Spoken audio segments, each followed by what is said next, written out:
We have a great panel for you. Before we get started, I want to introduce my co-moderator, Tom Adcock, the National Training Representative.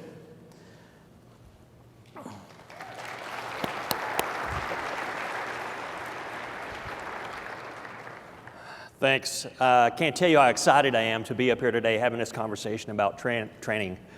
In my role as a National Training Representative over the last 7 years, I've had the opportunity to sit front row and see some of the changes that have resulted in the culture as we've moved in the last few years. I think that's due in part to a couple of reasons. First off, retirements, influx of new developmentals, but most notably, I think it's due to the change in our safety culture and the way that in the last decade that reporting has driven the way that we've conducted training. So I think that part of a vibrant safety culture is having an active learning culture. Our ask of you today is just what Paul said, is take it back to your facilities, take ownership of your training program, get involved. We've got a great group of panelists today. They're all from professions that are encourage continuous improvement or training. So let's go ahead and get started and get those introduced, and we'll get the discussion started. First, the Assistant President for Health, Safety, and Medicine of the International Association of Firefighters, Pat Morrison.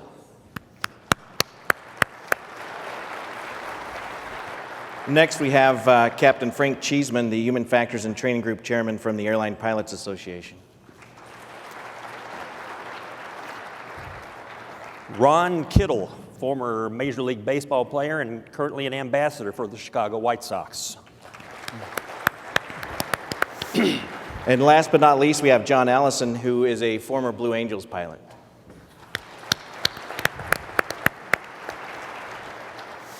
So the first question, and again, make sure you're answering questions through our meeting pulse so we can get you involved in this discussion. Our first question to get it kind of kicked off is, and we'll start over with Pat, is why is training so important in your profession? Well, first I want to thank you for inviting us here and getting to the point. Training is probably the most important thing that in the fire service that we can do to prevent a line of duty death of a firefighter. We average probably around 80 deaths per year. And in those deaths, when we investigate those deaths, we can find a couple common themes in there. One is definitely the training, the aspect of that training. The other is communication. That's part of the training also. But when we come out of a fire academy, when you're certified, you know, in some days, that's just the beginning for us in the fire service. And your president could have spoken this morning. He did such a nice job. He could have opened up for our conference, our health and safety, because it is that same aspect that we have to have. And what happens to us is that complacency kills in a lot of ways. And the training now that's going on for the fire service has changed because this world has changed. And I'll get into some of those a little bit later. But training is an everyday thing for us. It's about leadership. It's about understanding what it is. And when you need it, when you least expect it, if you haven't changed, we know what the outcome can be because of that. Thank you. Frank? Thank you. Thanks, everybody, for inviting the pilots here.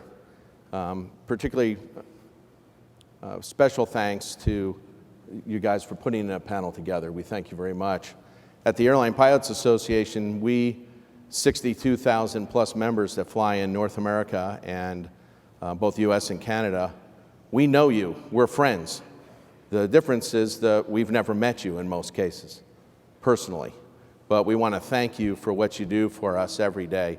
And that goes for every pilot in the room, no matter where they're represented and no matter what they do. So as aviators and people that are out there in the system every day, thank you for what you do.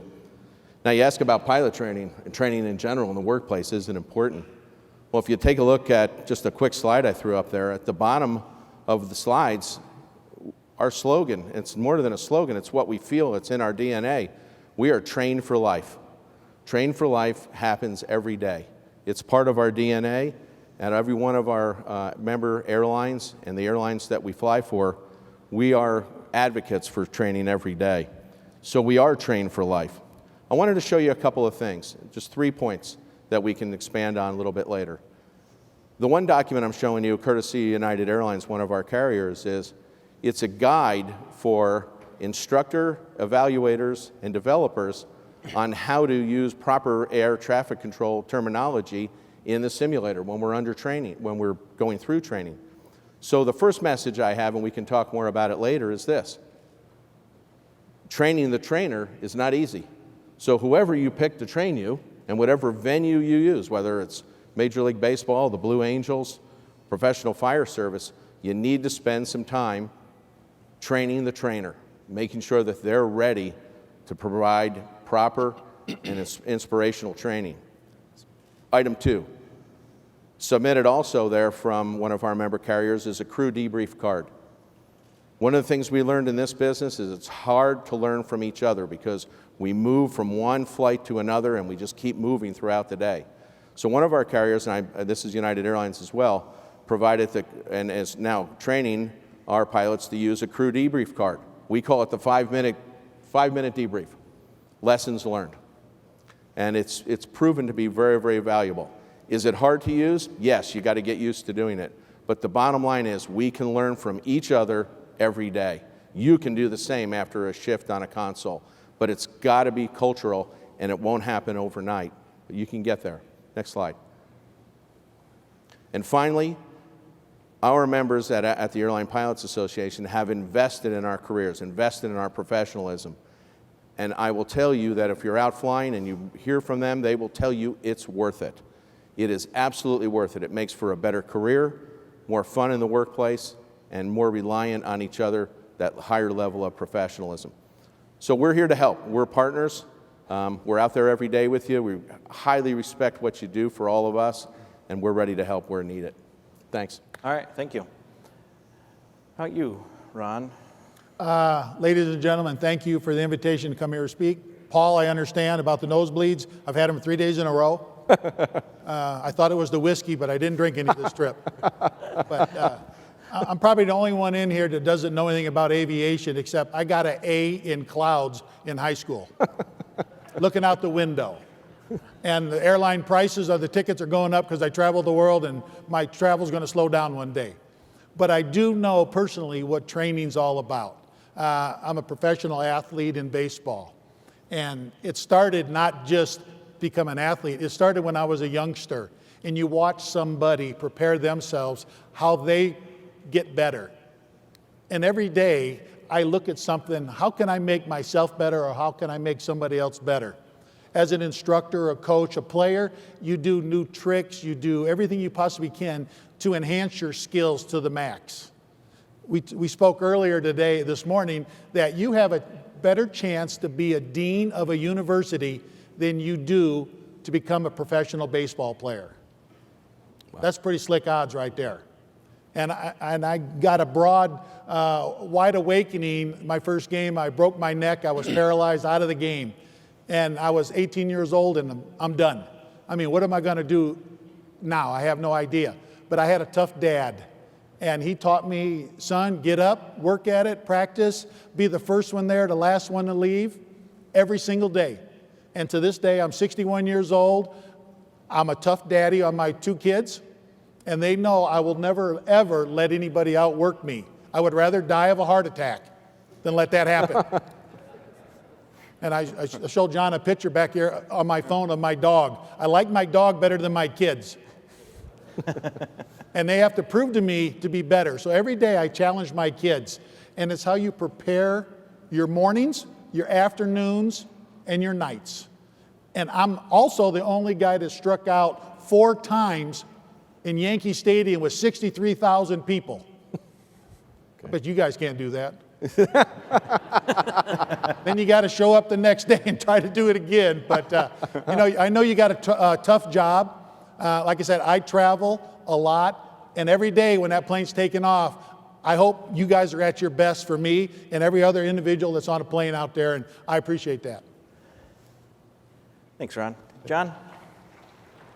Yeah, that's good. Yes, sir. Again, I wanted to thank Steve. I wanted to thank you. Thanks to everybody for inviting us here. It's an honor to be here talking to you.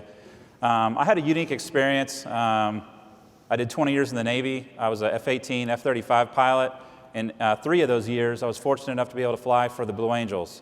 So what I didn't know I was getting into, you know, because everybody watches Top Gun and they think, oh, it's going to be awesome. Well, you get into it and you find out that if you want to be really good at it, you have to work. Just like you have to work your butt off. And we had a motto. It's actually the motto of Top Gun: train like you fight. So you guys aren't fighting in the ATC, at least I hope not. But the gist of it, okay? Well, if we do, that's a whole nother conference. So, You're at the wrong conference. we're at the wrong conference. But the gist of it is the same. Every day is a training day. Train like you fight. For us in the Navy, learning how to fly and land on an aircraft carrier safely at night, moving runway, it's moving on you, you know, low vis. You're training to learn how to dogfight, do 30 plane alpha strikes in Iraq. Like, these are very hard problems. And we called it being on stem power. So when your SA bubble is at your lowest, when there is the most going on, when you're at your highest stress, you fall back to the level of your training every single time. That's what you fall back to. And the harder you train, the more realistic you train, the more challenging that training was and is, the better you're going to perform under stress. That is a human fact. And I was fortunate enough to be able to see that in multiple fighter squadrons. And then when I was, honored to be able to fly for the Blue Angels for 3 years, what I saw on that team was they took that concept to the pinnacle. They took that to the ultimate level. How many folks in here have seen a Blue Angels show? Most people probably. Everybody in here loves aviation. Well, when I was watching shows before I got on the team, I'd watch the show and I'd see the smoke go off, like whenever the diamond's flying around or they're in the delta, they're in the 6-plane formation, the smoke is off. And I was like, man, there's a maintenance issue, or maybe they just ran out of smoke, I didn't know. Well, when I got on the team, I figured out what was going on. And what that is if you are off, if you are out of position by this much, that is our tolerance. If you're out of position by this much, that's like 1.5 inches, you turn your smoke off. You do it. It is ultimate accountability. It is public accountability. Every show, every practice is being recorded. It's being taped so that we can go back and watch it. And when we're watching it, we know, okay, right there, I was out of position. And the crowd knows it, and the announcer knows it, everybody knows it, because you did it yourself. You're expected to. That is what they took it to, because it went from, the normal human reaction is to sort of cover up your mistakes or not want to admit your mistakes maybe. If you want to perform at the highest possible level in whatever job you have, whether it's flying or ATC or any emergency room in the country, you have to admit your mistakes. You have to admit them, and you have to learn from them. That's what the Blue Angels did. So for us, after we're signing autographs and shaking hands and all the things that the public sees, for us, the first thing we did was go into that room and write down the things that we messed up. Right. Every single person in that room did it. There's 16 of us. There's 16 officers, 1 through 16. We all did it. And the guy who starts admitting his mistakes first is the boss. It's the number one jet, the boss, the man. He starts, and it goes 2, 3, 4, all the way around the room. And when he's done, we go around the room again. We go around the room twice. And we admit, we air the things that we did wrong, the things that we could have done better. It is all out there for the entire team. We learn from it. And then you drill down on the video portion, right, that's being recorded. And so what that fostered for us, the only way that we could do what we were tasked to do, the only way that we can fly those kind of shows with that level of precision, that low, that fast, that tight, is to have the ultimate accountability, the ultimate in teamwork. the ultimate in personal integrity and responsibility and character. You are expected to have that. And so that was a culture set from day one. From the second you got there, that culture started at the top, and it went all the way down to the guy who just got on the team, the E3, the brand new maintenance guy on the team. Everybody's expected to do that. That is the only way that you could take 100 people, a 100-person team, and do that week to week in different places around the country. And just on a personal level, seeing that, just being a part of that level of precision and teamwork and accountability changed my life. And so here, you have every day is a training day. Well, how often after every shift of working do y'all sit down and say, hey guys, you know what, this went great, but you know what, these are the things that we could have improved on. Like, I don't know, I'm not a controller, but how often does that happen? So I would humbly submit that if it happened more, that people would learn from their mistakes more, you'd become a tighter team, and you'd have a higher level of performance. So that's been my experience, and I sincerely appreciate the opportunity to talk about it. Thanks, John.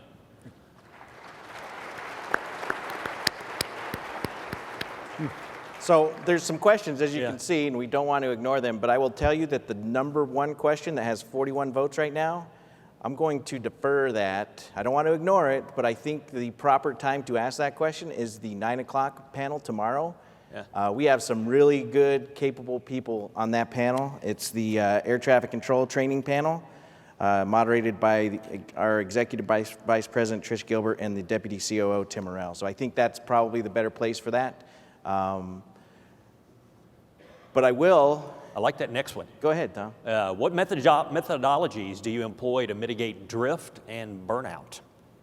So let one of you. You mean drift from standard operating procedure? Correct. Drift from standards, yes. Drift from standards. Drift from standards. As Paul said, I think reasonable accountability is what's important, because complacency is one of our biggest enemies, because the majority of times things go swimmingly. And so it's really easy in this business, whether you're controlling aircraft or flying aircraft, to get complacent about things. So we need to remind people first that complacency is a risk. Okay, so we need to identify drift as a risk to the operation. And then we need to give people the opportunity to practice those mitigation skills, which are first identifying that you are drifting and knowing that you have a problem. Also, we talk about crew resource management in the cockpit, where we establish an atmosphere where anyone can speak up and let us know that we're deviating from a standard or a safe operation. A little more difficult in your operation, I think, because you're by yourself on a shift. But maybe you could consider having a more robust interaction between maybe a safety controller that kind of listens in, not in a punitive way, but to identify how a shift went, and let people know that they were drifting in that area. That's just one thought. What about you, Pat? In the firefighting world, do you guys see drift, and how would you address that, either through training or some other method? Well, I think, for our profession and drift and burnout, I mean, we have, I think, one of the most exciting jobs on the face of the earth. Most of us get in it, and we love it. We're passionate about it. The drift comes from a lot of times, it's the structure of, and especially for us, it's the structure of making sure that what we're doing is preparing us for what might happen and what can happen and what takes place. And when the time comes, and I think it's already been stated up here, when that time comes, and I'm sure you have it, in your towers. I'm just amazed to see so many people here. I'm just hoping there are a couple working back in those towers here, yeah, someplace. But when that happens, when that event happens, and all of a sudden, if you're not prepared for it, And if drift has taken place, I mean, if you really just, I mean, drift, I think sometimes is a leadership component. It's how are you training? What are you training? Are you just training to check a box? Are you just training to say, I've done this? Are you just training to say, okay, that's next, what can I do? Let's go back to it. But if it's really the training that will help you in those situations, because we know when we arrive, if you're in that panic mode, if something happens that you haven't seen, something that you're not really aware of, what are your next steps? You go into a fight or flight.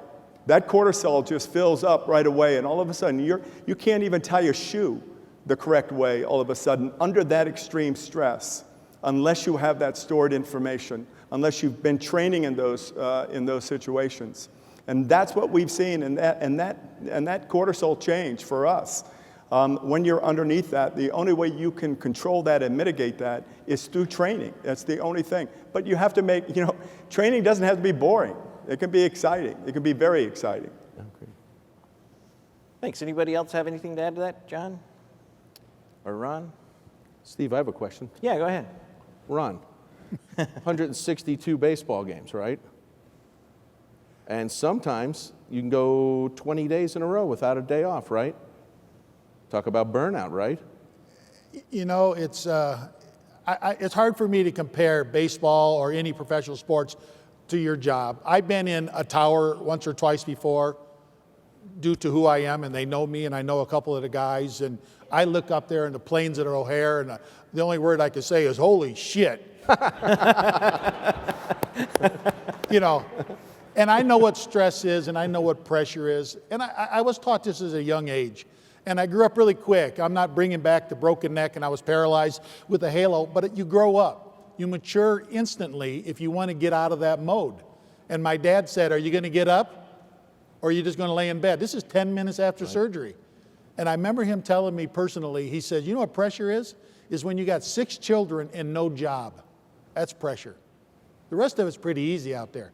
And I know with the current aviation world and all the technology we have nowadays, they're making things better for you. I mean, I look at the flying, the maps, the planes. I look at those stupid apps. I wish they would just color the planes to see what airline was passing over instead of all the same color. I'm just curious, but I pay attention, and I talk to a few controllers in Chicago, and they come in and they look fried. Burnout. And they should be, because nobody likes pressure. Nobody wants to make a mistake. And dear Lord, you don't want to make it in front of your peers. But that's where I think your leadership or your peers ahead of you should say, hey, we can't afford to make mistakes. Let's talk about it. Yes. And in baseball nowadays, in professional baseball, every team is living by an iPad. Mike Trout, probably one of the best baseball players in current baseball history. I saw him the other day, he was in Chicago, and he had an iPhone in his back pocket. And I'm thinking, who in the hell is he talking to? Right. And I talked to him after the game. He got taken out because of a bad toe, and he's going in for surgery. And on his phone, he showed me. They showed a name who was batting, what location he hits the ball. That's technology. Analytics, right? I mean, that's how it works. When I played first base, and I just bring up a story. Richie Dreyer loved to bet the ponies. And he was on first base, and we tried to pick him off, and I swung my glove around him, and I hit him in the butt. And I heard, dun, dun, dun, dun, dun, dun, dun, dun. He was doing the horse races. That's technology from the 80s. But you got to want to be better. You got to have to want to make yourself better. You got to be your own hero. That may sound foolish, but I know one thing. When I want to do something, I don't want anybody to be better than me. I really do. I want to go in there and say, this is a new day. I'm going to kick butt. I'm going to do the best job I can, and it's going to be great. And you got to walk in with that attitude every single day. Because if you don't have it, they're hiring cooks all the time around the world. Get another job. That's kind of rough, but that's what this game is about. Aviation industry, they want the best. And obviously, you guys are the good ones. That's why you're here. Thanks. Thanks, Ron. Ron. Yeah, it's also important, I think, to, you hit on, nobody wants to make a mistake. Nobody wants to turn their smoke off in the middle of a demo, right? Nobody wants anybody to see that. Nobody wants to admit those mistakes. But it's that very skill of being able to admit your mistakes. And as a leader, if you're in a leadership position, fostering a culture that encourages that in a non-punitive way. Like, you actually encourage your folks, like, hey guys, let me know when you're getting burned out. Exactly. Tell me when you're tired. Tell me when, your eyes are going crossed and, Right. You need a break, right? That's not admitting weakness. That's possibly saving someone's life. Like, we're all in the safety business. So I would say leaders foster that culture. I mean, it's critical that your employees, that the people that work for you feel like they can come to you with anything, with literally anything. Safety related, whether it's at home, hey, I'm having issues, whatever. Anything all that goes into the safety bubble, right? If someone's having an issue at home and no one knows about it, and you're sitting on the panel controlling all these airplanes, Yes. that's a problem, right? So all that contributes to burnout and drift and the things like that. So please foster that culture and tell somebody. How about if we considered staffing properly, the correct number of controllers at the different facilities? And that would go a long way. How do you not clap at that, right? I mean, So that a guy or gal gets the requisite amount of time off to prevent some of this. absolutely. There's a couple questions down here that we want to get to, and one of them, and it probably is either Tom or myself answering this, so we'll just go ahead and get it out of the way. What was the inspiration to creating Every Day as a Training Day, and why now? So one is, Every Day as a Training Day is not just a CFS thing. Every Day as a Training Day is not a new thing. It's something that's been around for a long time. We've heard Gordon Graham talk about it for 5 years, and even before Gordon Graham, he talks about all the people that have talked about it and all the brilliant people before him that have said that. It's about changing the culture. We have come a long way. Paul talked about it a little bit in his speech, where training was a punitive thing for us to a large degree for years and years and years. We have turned the corner, and we need to continue to push towards making training relevant, and we need to be receptive to it as a workforce, and that is really what it's all about. It's not going to end at CFS. It's not just a CFS thing. It is an ongoing, purposefully aggressive campaign to make sure that our workforce, the membership of NATCA specifically, embraces training, and we go forward keeping training at the forefront and using it as a positive instead of a negative. Yeah, and it's not just that, it's what Paul said as well. It's getting involved. Not just being receptive to it, but getting involved and being active in the training at your facility. So I think that's the key part of it, and I think that's more or less the answer to that question. Yeah, there's another good question on there, and this is, all of you on the panel are other than ATC, so, and you've talked a little bit about this already. So the question is, the last one there, how have you implemented a culture of every day as a training day? And what challenges have you faced in making this cultural shift? And if there wasn't a cultural shift, has it always been an accepted practice in your profession? And if you're not, how have you maintained it? Right. Anyone want to volunteer to go first? Pat, I'll pick on you again. I'll volunteer and go first. No, for us, the cultural shift and for training. And believe me, the fire service hasn't been, it's not stagnant. It changes from generation to generation. And I even came in, when I was a young firefighter, I came into a generation where training wasn't at that level. Training wasn't expected to be done. You sort of just, you came into your shift, you came into your firehouse, and you kind of just did your job that you were assigned to, but there wasn't that training. And really what happened to us in a lot of ways, that the cultural shift is that we had firefighters dying. We had firefighters dying from, and every single word that's been brought up here, from staffing to communications to training to that, we really realized that we had to make a shift. We had to stop what was happening, and when we investigated it, we have investigations like NIOSH investigates every one of our line of duty deaths. We worked with a group, we worked with the airline industry and NASA on a near miss program that really came from the aviation industry, and it really allowed us to look at, okay, we always want to investigate that big event, but we started looking at those near misses where you have the people around to actually tell you what actually took place and what worked and what didn't work. So culturally for us, we kind of shifted back into that. In the world right here today, listen, we're sitting here in Vegas, And unfortunately, I had to come out when we had the shooting at the Mandalay Bay in that event. And I can tell you that, and that's what I do. I do go to these different disasters and active shooting. But let me just, that event alone, what took place, and it was a tragic event, it was horrible, but the training that took place between the firefighters here in Clark County, Vegas, and the law enforcement on active shooting events saved many lives that day.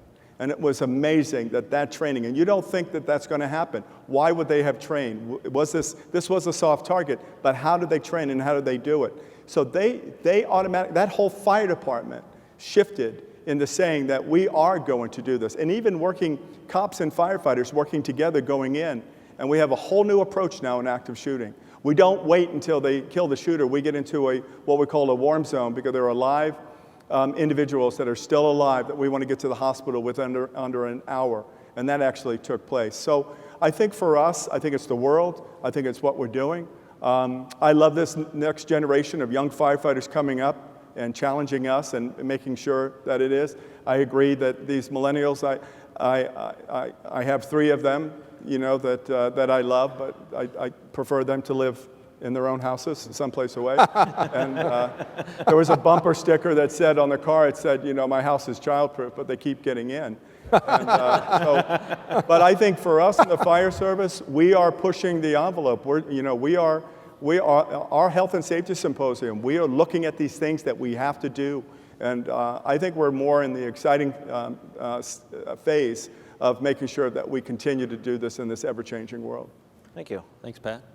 Anybody else? Anybody else have anything to add? We just had the 30th anniversary of 232, United 232, right? And we just lost Al Haynes. He was a guy ahead of Captain Al Haynes from United. He was a guy that was ahead of his time, how he put that team together. Probably didn't even know the persons he was flying with. I mean, knew them professionally.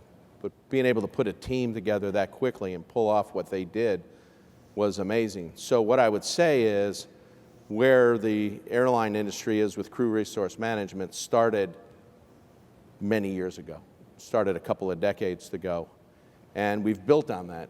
So it's a stepping stone towards really improving as to where we're at. So the concept, and it's a stale word now, of continuous improvement, but the commitment that you're making at NATCA for where you're trying to be, it's where you got to start, and you're going to build on it. You're not going to change things overnight, but you'll get there. And you know, Al was the kind of guy, I never had an opportunity to fly with him, but I've met him several times, and he was the kind of guy that said, you know, I just went to work and I try to get better every day.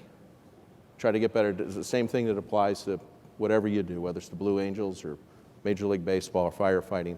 You try to get better every day, and it's hard to impart that culture. But once you do, it's infectious, you know. It really, and you can do it without being a lecturer about it. You can do it in the right way. Part of that is camaraderie and sharing time together off duty, and but you can get there, and you will get there with the commitment that you're making. It's really good. Thanks. Yep, sure. So I think we'll shift gears a little bit, and it goes straight to this first question here. We have a video to play, and then we'll go. The question is, any thoughts on how simulation has positively affected training in your field? We have a video that talks about simulation, so if you could please play the video, please.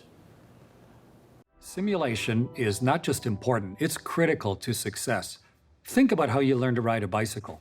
Someone took the handlebars and showed you how they turn. They showed you how the pedals turn. They showed you how the wheels turn.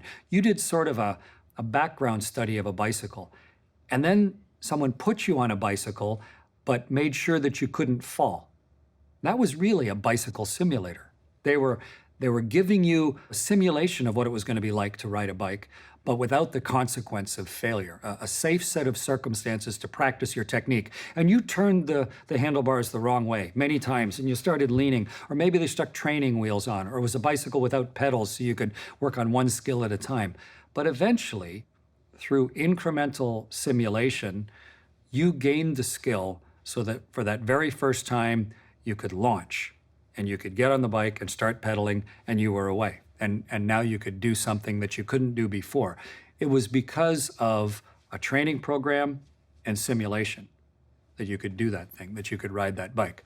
And a spaceship is really just a super complicated bicycle. We go through exactly the same process. And you train on your own with a steadily more complex integrated environment in the simulator until finally you've gotten to a level of comfort and understanding that now other crew members can get into the cockpit with you. And then you start with a perfect flight. You launch and everything behaves itself, and you learn what it's really going to look and sound like. And then the instructors can start injecting failures and failing one system that you have to deal with. And then you're watching as your system is failing, then on the other side there's some other system failing, and someone has to realize that those two systems actually affect each other. And it becomes steadily more and more complex. And what your training team is hoping, the people that are trying to get you ready for spaceflight, they're hoping to show you every single thing they possibly can somewhere along all of your simulation preparation, so that no matter what system fails, no matter what combinations of systems have any probability of failing, you are going to be able to handle it. And the place that you really perfect those skills is in the simulator. It is the crucible where you grind everything together and see whether you're ready for space flight or not. There's a huge section of the International Space Station permanently underwater in one of the biggest swimming pools in the world, just on the outskirts of Ellington Field by the Johnson Space Center. And that's where I spent hundreds and hundreds of hours underwater, days and days underwater, trying to learn how to operate a spacesuit, how to maneuver myself, how to think in 3 dimensions, but also how to invent spacewalking, how to develop all of the techniques. It's not so much like you're just going to class and learning how to do something. It's not like you just go to astronaut school and you get a certificate and now you're qualified. It's more, you have to gain all these skills, but then you're part of the team that is applying those skills, since it's all so new, to invent new techniques to do things so that you and your crew can do it better than any crew in the past has, and hopefully make it even better for the crews coming up in the future. And through all of that process, through the years of training underwater, of working and understanding how to make that suit and all of the tools work, becoming familiar with the sometimes confusing 3-dimensional nature of the outside of the space station itself, when the day finally came, and it was my turn to do what Alexei had done and open the hatch and pull myself out into the universe, it felt amazing. It felt overpowering. It was visually beautiful, but it also felt like something I knew how to do. It didn't feel overwhelming. Technically, I was extremely well prepared. I understood the choreography and the sequence. I knew how to use my equipment. I wasn't surprised by the very nature of spacewalking itself, totally due to all of the ways that we simulate it and get ready for it now.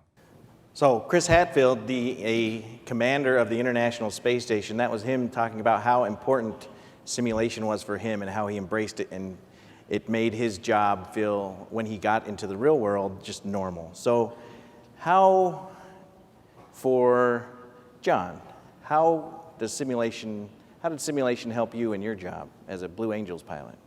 Well, we didn't actually do any. Which will probably surprise some folks. I didn't expect that answer. But.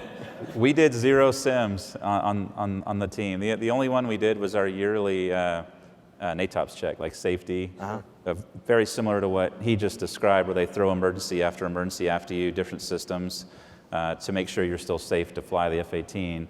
The rest was just all training, like non-simulated training. Practice. But as far as the other tours, the F-18 and the F-35 tours, and now with FedEx, very similar. I mean, I'd say it's identical to what he described. I mean, the fact that you have the ability to simulate things that can go wrong, and like literally load up your bucket, fill your bucket with emergencies and stress, without ever having to experience that in real life, that is absolutely crucial. I remember my first flight on an F-18.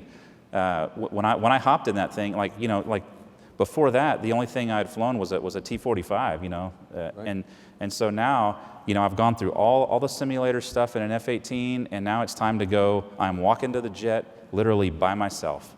I'm walking to the jet, I start it up, I go flying, and first F-18 ride. And I'm just like, and I felt comfortable in it. Nervous, of course, but just like him in the International Space Station, simulators and the training they had put us through made me feel comfortable and confident that I could operate that thing safely. Yeah. So I would say it is absolutely crucial. And then you apply that here to y'all, and I don't know if y'all do any kind of recurrent training, but if you do, I would humbly submit that the more challenging that you can make that, the more, you know, you kind of step it up, of course, but the more challenging you can make that, again, you fall back to the level of your training when the stuff hits the fan. So very, very crucial component. Yeah. Frank? One thing about the simulation and doing some instructor work in the airplanes, I stopped doing this early on, was the passengers who come on board, we welcome them on board and say that our first officer is going to be performing his first ever landing today in the 737. And what we learned is that I probably should have explained myself better, but we literally go out and fly airplanes in this business with passengers on board, having never flown the actual airplane. That's how good the simulators are. And in fact, my nephew, who is in professional sports, he said that you guys are starting to do some things, Ron, with visualizing events. Isn't that going on in major league clubhouses and training rooms? Yeah, we're trying to take it to the future. Thank God I'm not playing anymore. You know, they put these masks on your Right, face. exactly. They got these boards in front of you where lights are going at 50 miles an hour and you got to point what direction you're going into. Right. You know, I'm listening. I'm an audio learner. I like to do this. You know, I have to say, everybody in this audience, nobody likes to be told what to do, because we all think we already know what to do. Mm-hmm. But that only comes true when your wife tells you what to do. And we got to throw that ego out the door. And I've learned this. And I've been pretty lucky to get to speak at many panels, many locations all over the world. And it's the same every country I've ever traveled to. It really is. Everybody they should want to get better. And if somebody's telling you something, I think it's for a benefit. I really personally don't think I could play in this current professional baseball market. I could not.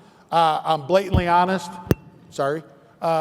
You may not want to hear what I have to say, but I go out there and I give my best. And I want somebody to tell me, to critique me, how can I get a little bit better at this thing out there? And it is. So training is all over the place. We're doing everything we can to make somebody a little bit better. I mean, these guys are making $15 million a year. I would wear an ugly dress with size 14 high heels the rest of my life for that chance. I think you'd look great in it. But it'll never going to happen. But I know as a business person, and I have a couple businesses I run, that I try to teach people they have to learn the right way to do things. And you got to ask questions. And I was a kid that sat in the back of the classroom that never raised my hand. That's over with. Those, you need to move up to the front, listen to it, and find out what's going to make you better out there. And training is important. I mean, I've fielded and swung and hit over 1 million baseballs in my lifetime. I mean, that's a lot of baseballs out there. And the sad thing is, I probably missed most of them. But you just got to keep on working at it to be a little bit better. Hey, I was just going to say, you don't need $15 million to wear a dress and high heels. I mean, you could do that for almost nothing. Well, I've seen it in Vegas. Oh, jeez. They did it for free. In the fire service, this is, there's two components of this. Right now, we are really looking at the simulators as adding a component to some of those events that are probably low probability but high risk. And what I was talking about before was to at least get some of that stored information, that you have something to go to, that you can start to make those decisions based on that. And we're really looking at that. I think the technology now is at a point where it's more realistic. Unfortunately, through war, we get a lot of that technology and passed on when it comes to the fire service. So we're really taking a look at that. The other thing, and we've always done simulators. We have burn, what we call, furnaces that you go in and it simulates a flashover. It simulates the heat. It's never the real thing, though. I mean, it's a simulation to simulation, but coupled with training. And we like real training, live training when we can get it, and if we can have that. Just recently, we have a fireground survival, and we had, and again, looking at our deaths, looking at our maydays, looking at firefighters, what are they actually doing when something happens? How do they revert back? Do they revert back to their training? Do they know what to do? Do they know how to do it? It was all over the board. We looked around the country, we just said, what are you going to do if this situation, there was no rhyme or reason for what this was. And we developed over the last 10 years, probably the most sophisticated Mayday system. But with that system, and what we really had to do was not only teach the firefighters, and it's a little bit maybe like what you have here, but we had to teach our command staff also that when the training took place, a firefighter needs to do certain things. We have mnemonics that basically say, look at your gauge, right. I'm sure they have it in aviation, right. Other things that go by, slow your breathing right away, right. Control that breathing, let us know, communicate. But that command, that is back in there, they have to have certain information. They have to send in resources. They have to know what's going on.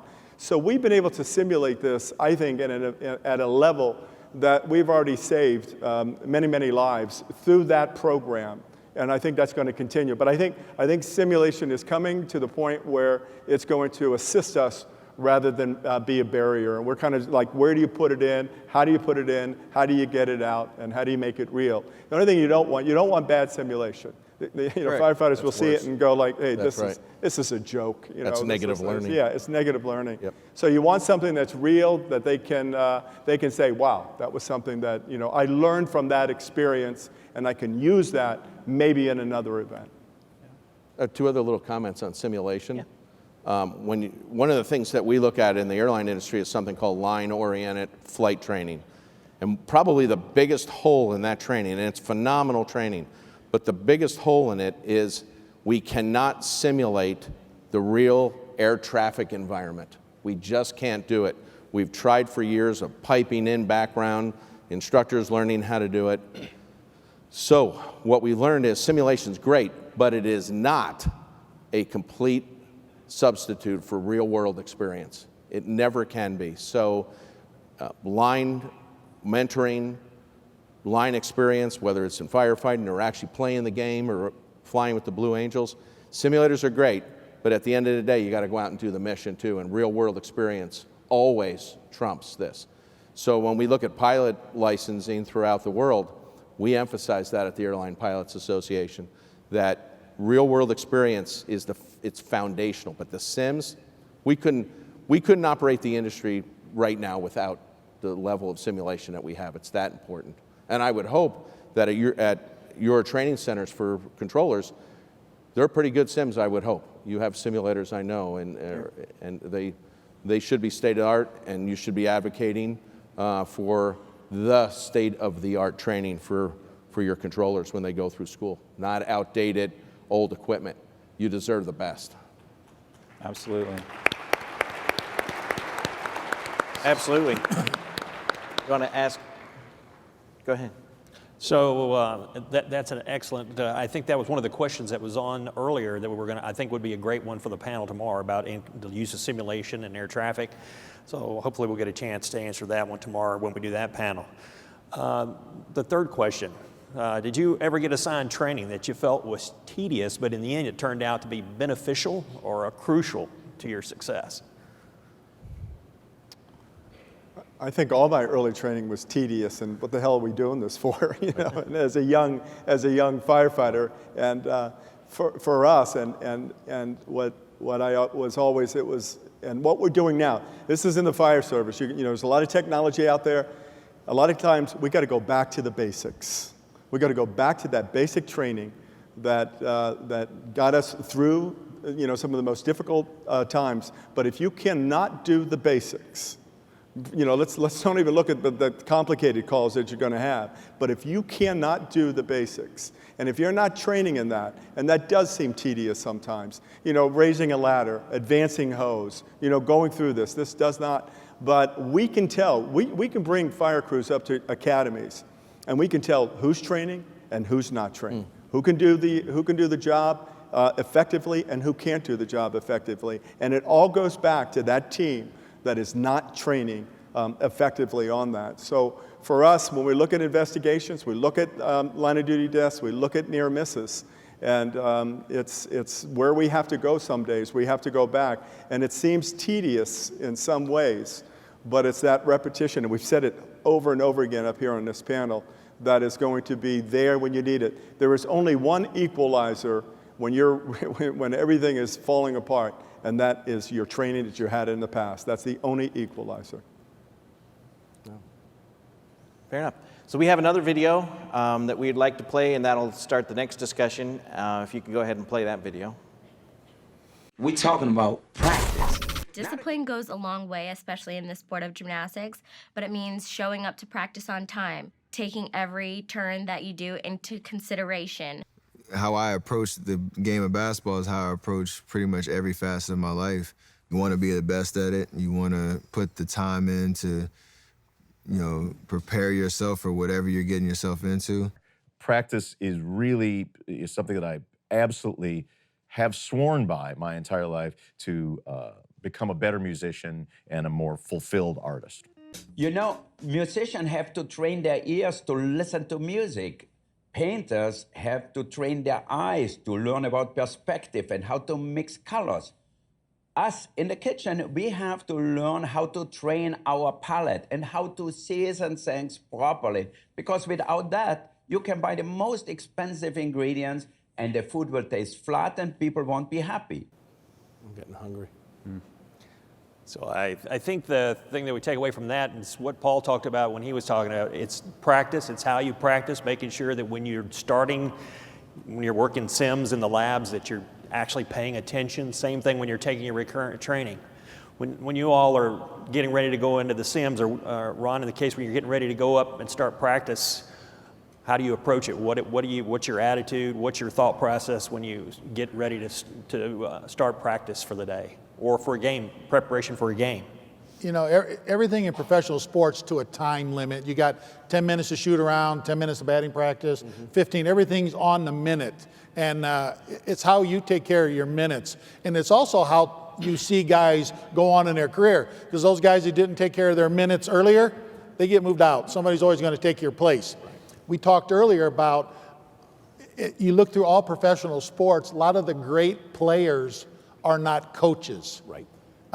They don't want to tell you the trade secrets to get you better because they had to learn them from themselves. Michael Jordan, I've shot around with Michael Jordan 1,000 times at the stadium. Larry Bird comes in town. I went to college and rehab there. Larry Bird came to the Chicago Stadium at 9 o'clock in the morning and shot for an hour. An hour. And I was there shagging balls for him and hating his guts. And all of a sudden, he goes to lunch, and I'm stuck at the stadium until game time another 7 hours later. But it proved that it is important to practice out there. So you lead by example. You know, and I've taught my son this many times over there. I said, if you got to get to the top, get there first, come back down and help somebody. Yeah. And I'm a firm believer of it. So there's nothing new to baseball. There's 108 stitches on it. It weighs 2 pounds. It's flying out of the ballpark quicker than a Blue Angel jet nowadays. Yeah, they say it's juice. And, you know, the core is a little bit quicker. You know, I might make a comeback. Jesus, good Lord, you know, make some of that cash. But you watch these people practice. And some of the young kids come up to me, and I'm an ambassador for the White Sox. I'm there and say, how do you do this? How do you do this? I said, I don't know, you got to learn it by yourself, but I'll give you some little practice drills. Right. And you continuously to rep those guys. I would pretty much say any good infielder in Major League Baseball can go out there without a glove and catch the ball and not hurt their hand. That's how good these people are, because they've trained. They've taken thousands and thousands every year of ground balls, and they know where it's going to bounce. The fields are manicured perfectly. You go to work. You got to think in your head that today's my day. I'm gonna shine. I'm gonna be the best. And I know it's tough. I mean, there's days when Roger Clemens, I won't bring him up for a Texas fan here, I had to face him and I'm 0 for 10 against this guy. I still had to go up there and bat against him. Right. I said my Our Father, my Hail Marys. I prayed I got hit in the face or something. Get on base. But you got to go up there and it's a battle. Because every day you're not going to be at your premium. But you got to go out there and, let them know that, hey, I'm a fighter, I'm going to go out and do this stuff. So you got to train these things. I always wonder, because you're 300 hitter, you only have to be successful 3 times out of 10 at the plate. 300 hitter. If you're a doctor, you have 10 patients. Right. And 7 die. That's my point. You're a pretty shitty doctor. If you go to bat 10 times and you get 3 hits, you're pretty damn good. But like right now we have a guy on our team, and I'm going to bring him up. His name is Timmy Anderson. He's a young kid. He's got a lot of talent. He's our shortstop. He's leading the league in hitting. As of right now, we got a week and a half left. Sure. This guy, do I mentor him? Yeah, I chew his butt out all the time. But I said, you have no idea how good you can be. Right. But the secret of you being good is make other people a little bit better around you. And all of a sudden, the White Sox are struggling. We got a lot of young kids, and we got some good talent. In 2 years, I'm telling you what, we're going to be up with the World Series thing. I kind of float this off. This is a 2005 World Series ring. And I've been watching. The owner gave it to me. Nice. And he asked me, how come I don't wear it? I said, well, you never gave me one in 2005. That's who you tell a billionaire he didn't give you a ring. So he gave it to me 2017. Then he goes, you got the most expensive ring out of anybody. It's got more diamonds in it. They're 5 times the price. The gold is more. It's 3 times the price in your big, fat, frickin' finger.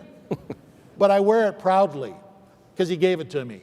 And that means a lot to me because he knows, as an ambassador, I'll go to the line for him, just like any of these gentlemen here on the dais. They want you guys to be better. So are we mentors? I have no idea. But we set by example. So when I go to work or whatever I do, I want to be the best that day. And you earn things like this. And I'll get another one of these days. Yeah, sure. I don't know about the White Sox, but I'll get another one out there. So John, as a Blue Angel, you didn't simulate, but you did practice. So how important was practice to you as a Blue Angel? Oh man, it's everything. There's no way you can do that job and not practice. I mean, we were flying, like when we go to winter training, we're flying 14 times a week. 14 training flights a week for 3 months before you even do one show.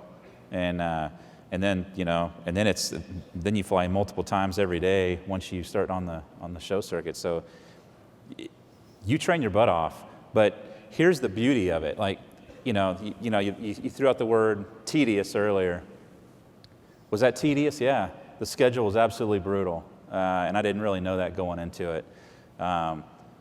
Lots of training though, and lots of, you're always reaching for the golden ring. You're always reaching for the perfect flight. You're always, for you guys, you're always reaching for the perfect shift where nothing, it's a perfect shift, but you're never going to get there. You're always going to make a mistake. But that is the beauty of it, because you try to get better every single day. And you do. Like if you have a commitment, if you have a mindset, when you walk in the door every day, you have a commitment to get better every single day. Like I'm not gonna make that mistake I made yesterday. You might make 5 more that aren't that one, but I'm not gonna make that one I made yesterday. And after a while, you start getting pretty good at it. And that's a really awesome feeling. It's an amazing feeling. And I think everyone on this panel kind of feels the same way, or I'm not sure we would be actually sitting up here, but it goes back to something you said. My dad told me when I was a little kid, I had no idea what I wanted to do, but he goes, I don't care what you do, I don't care if you're a ditch digger, it doesn't matter. But if you're a ditch digger, be the best damn ditch digger that you can be. And when you look at yourself in the mirror at night, you need to be able to say, I did the best I could today.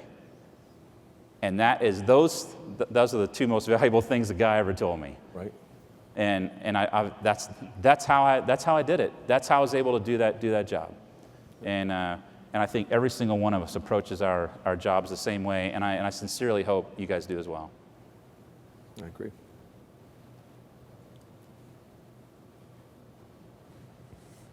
So commitment is really an important thing, right? I mean, John talked about it, Ron talked about it. How important is commitment as a firefighter? Well, I think commitment to any job is important. I mean, anytime you show up for work, if you like what you're doing, you like the firehouse was where I wanted to be. You know, that was, sure. I lived with those firefighters more than I lived with my own family on that. So the commitment. You guys ate well, too, in the firehouse, didn't you? The what? You ate well in the firehouse. We ate well in the firehouse. Yes, we did. Yes, we did. But I think that, you know, for that commitment, and I just want to throw in a piece here, you know, just a little bit here, because I think we talked about it a little bit, but what we're looking at right now in the fire service is sort of that mental aspect of performance in a couple ways. We're really looking at, we have a high suicide numbers going on right now, our PTSD, we're really looking at that, but we're looking at resiliency. You know, how do you, when you come to work every day, maybe it's not physical, but I'm telling you, it is a mental challenge that you have every single day that you're coming in. And the stress level that you have is equal in some days to the stress level that we have as the fire service. But how you show up that day, what you bring, and we're kind of teaching the firefighters, you know, something, you know, we always said, okay, this is what you're going to face. You're going to see some things that nobody else has seen. You're going to do some things that you're just going to amaze you. And, you know, you're going to do some things that you wish you never did and you never had. But what we want you to do is, how are you going to get any countermeasures back from a long career, 25 years in the fire service? What are you going to do? And instead of just telling them on the behavioral health side, but we're looking at, you know, are you taking care of yourself? You know, are you, these are the factors. And I'll just give you a quick, you know, we looked at firefighters that experienced the same thing at 9/11. And we looked at what were the traits that the resilience, how did they get through that? What were the things that got them through that others could not get through? And they were really an amazing amount of what's going on in your own life. You know, I get to the firehouse and I'm driving a fire truck and I'm going down the road, lights and siren, you know, and I might be thinking about that fight I just had with my wife. I might have stayed out way too late that other night. My performance, I'm the emergency some days on that piece, if that's what's actually happening. So we're really looking at resiliency training. You know, what does that mean for any profession? But what does that actually mean? And it's got to have organizational resilience too. You got to buy into it, you got to want it. But we had the firefighters that could communicate better, that had some outside interest of what they were doing. They just weren't locked into that job.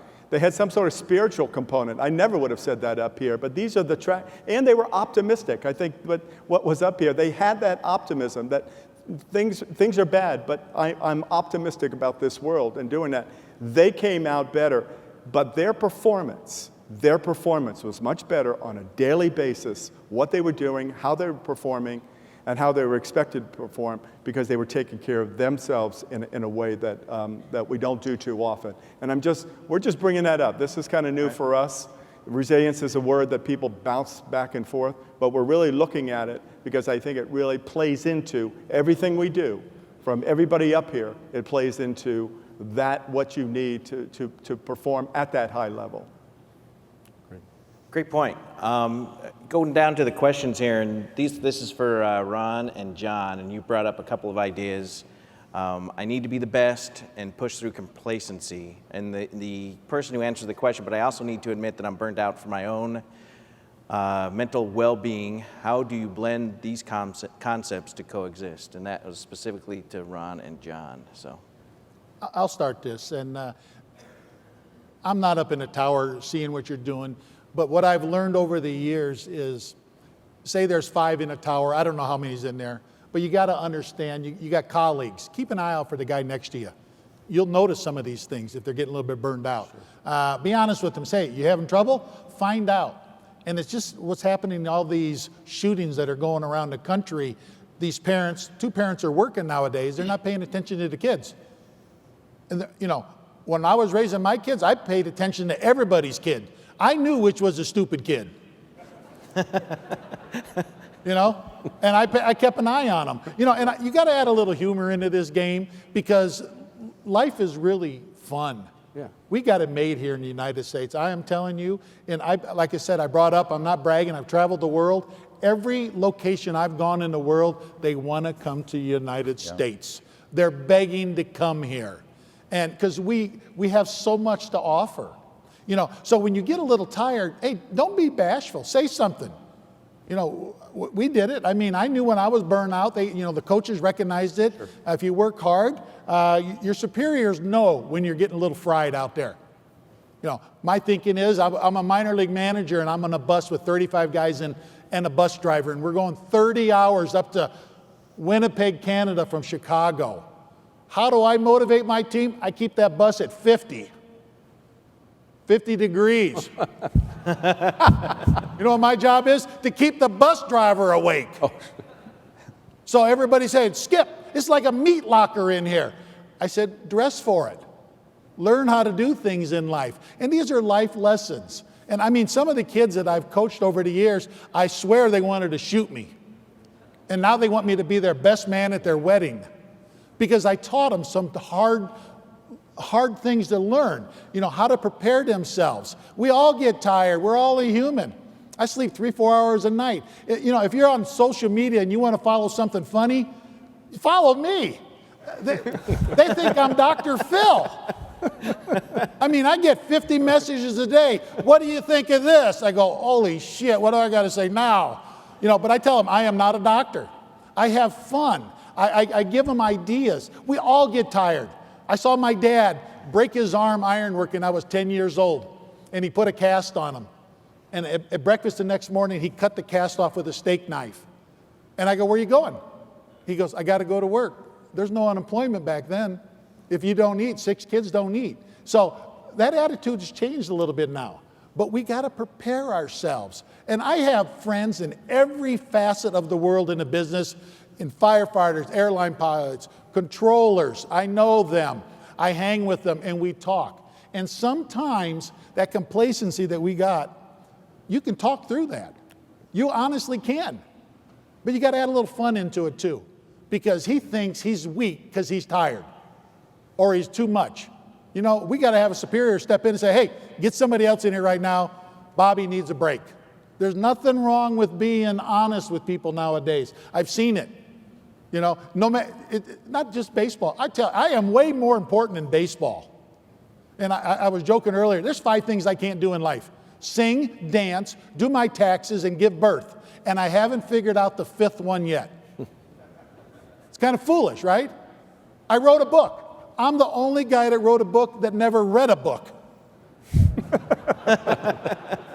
And I'm working on book 2. And I'm going to tell you the title. I don't care what it is. It's called You Got to Be Shitting Me. Because I've seen it all. I really have. And you know what? Nobody could have been lower than me than an 18-year-old kid with all the tools in the world laying in bed with a halo on his head. And the doctor said, you'll never walk again nor play any sports again. And you know what? If I could have flipped him off that day or got up and kicked his butt, I would have. So I ain't never going to quit. And you guys can't either. You got to be their best, man. Get some help. There's nothing wrong with asking a colleague. And we know it. I left 9/11 Sunday night. I lost 11 friends in the towers. It's pretty spooky. I mean, these are my best friends. And but things happen for a reason in life. And we got to buckle up, get a little tougher, and get a little bit better out there. We got to fight. And he knows it too. That's all about it. Go ahead. All yours, John. Come on. I can't get over his comment I can't follow that. that I can wear a dress in high heels. Man, I can't follow that. Yeah, I have nothing else to add. That was awesome. Okay.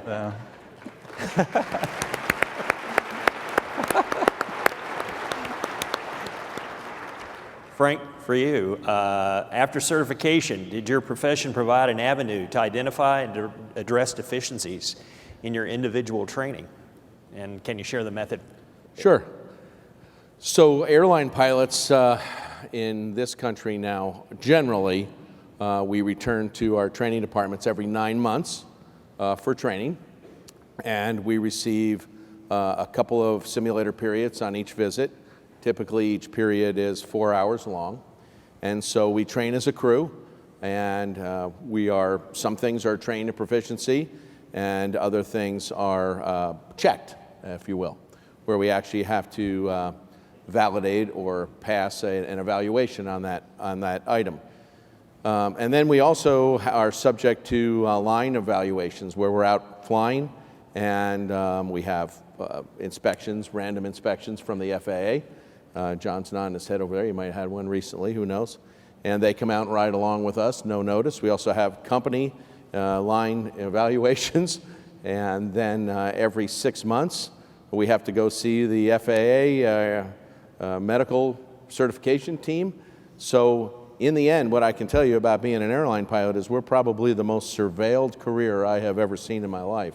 We're checked, we're validated, we're examined, and then we also are subject to random alcohol and drug testing, just like our controllers are as well. So there's a lot of things out there that surveil our career. But most often, it's in the training world. It's not where we identify a deficiency. And now where we're at is we're in corrective and improving training, improving performance.